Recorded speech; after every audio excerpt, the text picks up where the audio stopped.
So we talked about the relationship between the top two levels, khilafah and ibadah. What about the relationship between khilafah and imara, right? And the author, al-Raghib al-Isfahani, he's trying to get us away from extreme asceticism when he's talking about this, because some people have fallen into this where they imagine that attaining to the highest level of spiritual success and spiritual refinement necessarily means absolutely abstaining and neglecting from this life, this dunya, this world.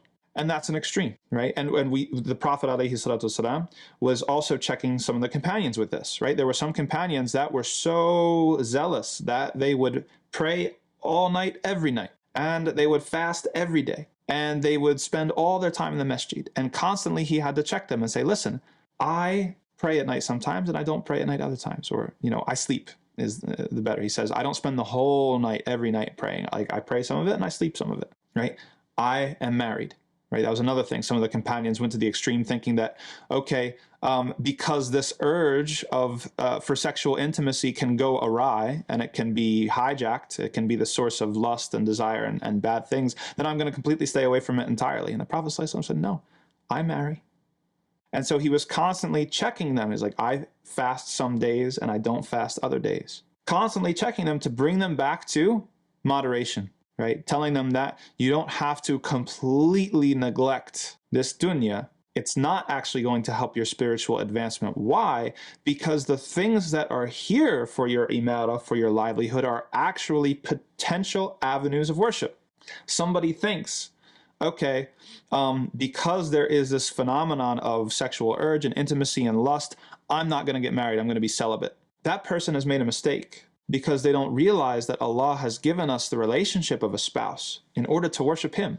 He's given us that school, and anybody who's married knows that it's all about transformation, and you're going to learn a lot of things, right? And so if you deny yourself entrance into that school, you're depriving yourself. There's no way you're going to advance and get these sort of elite qualities and be ready for khilafah. How are you going to be a khalifa of the creation and you can't even be khalifa of your home, right? When it comes to your spousal relationship.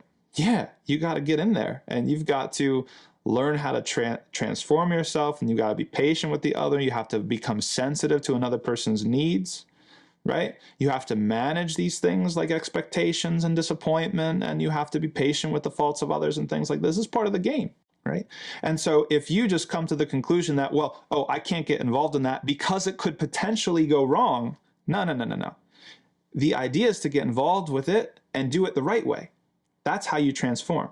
We could say the same thing about business and livelihood. Okay, does the fact that somebody could potentially make their livelihood in a haram way mean that you should just go be a beggar? Just go house to house, dress in your really, really rough clothes and just, oh, I'm the holy man of the village, please give me alms. No, you have to get in there, because a person who's able to get in there and make their livelihood in a permissible way, actually in an excellent way that pleases Allah, that Allah approves of, is better than somebody who just subtracts himself from the game entirely. It's the same thing.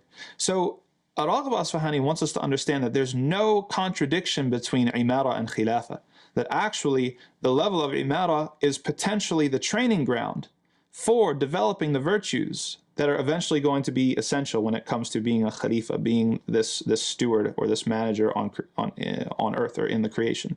That you have to, yes, go out and make your livelihood and do it in the right way. Go out and marry and have children and do it in the right way. And be aware of those things, and through those relationships and through those spheres of activity, start to intentionally develop those higher elite qualities that are going to come in handy when it's time to be responsible for the rest of creation.